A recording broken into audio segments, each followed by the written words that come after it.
Hi hello it's me your physio bro. ഇന്ന് ഞാനൊരു ചെറിയ ടോപ്പിക്കാണ് പ്രസന്റ് ചെയ്യുന്നത്, ആംഗിൾ മൊബിലിറ്റി. ഈ ആംഗിൾ മൊബിലിറ്റി എന്നുള്ള വേർഡ് കേൾക്കുമ്പോൾ നിങ്ങൾ വലിയ സംഭവമാണെന്നൊന്നും വിചാരിക്കേണ്ട. സംഭവം ഇത്രേ ഉള്ളൂ. നമ്മുടെ ഈ ആംഗിളിന്റെ മൂവ്മെന്റ്സിൽ തന്നെയാണ് നമ്മൾ ആംഗിൾ മൊബിലിറ്റി എന്ന് പറയുന്നത്. അത് പല കാരണത്താൽ ഈ ആംഗിൾ മൊബിലിറ്റി കുറയാം. ഈ ഇഞ്ചുറീസ് എന്തെങ്കിലും ഉണ്ടായിട്ടുണ്ടെങ്കിൽ, മസിൽ എന്തെങ്കിലും ടൈറ്റ്നസോ കാര്യങ്ങളൊക്കെ ഉണ്ടെങ്കിൽ അവിടെ ആംഗിൾ മൊബിലിറ്റി കുറയാം. സ്ട്രെച്ചിങ് കാര്യങ്ങളൊക്കെ വഴി നമുക്ക് റീഗെയിൻ ചെയ്തെടുക്കാവുന്നേ ഉള്ളൂ.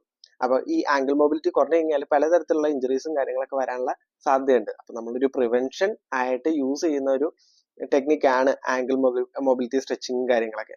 അപ്പൊ എങ്ങനെ ആംഗിള് ഫ്രീ ആണോ മൊബൈൽ ആണോ എന്നൊക്കെ നമുക്ക് ചെക്ക് ചെയ്യാം എന്നുള്ള കാര്യമാണ് ഈ വീഡിയോയിൽ പറയുന്നത്. ഇത്തരത്തിൽ മതിലിന് മുന്നിലായി ലഞ്ച് പൊസിഷനിൽ നിൽക്കുക. അതിനുശേഷം നമ്മുടെ കാൽപാദത്തിനും മതിലിനും ഇടയിൽ ഒരു 10 സെന്റിമീറ്റർ ഗ്യാപ്പ് ഇടുക. അതിനുശേഷം നമ്മുടെ കാല് മുട്ട് മതിലെ മുട്ടിക്കാൻ ശ്രമിക്കുക. ആ സമയത്ത് അവിടെ ഒരു ഗ്യാപ്പ് കാണുന്നുണ്ടെങ്കിൽ നിങ്ങളുടെ ആംഗിൾ മൊബിലിറ്റി കുറവാണെന്നാണ്.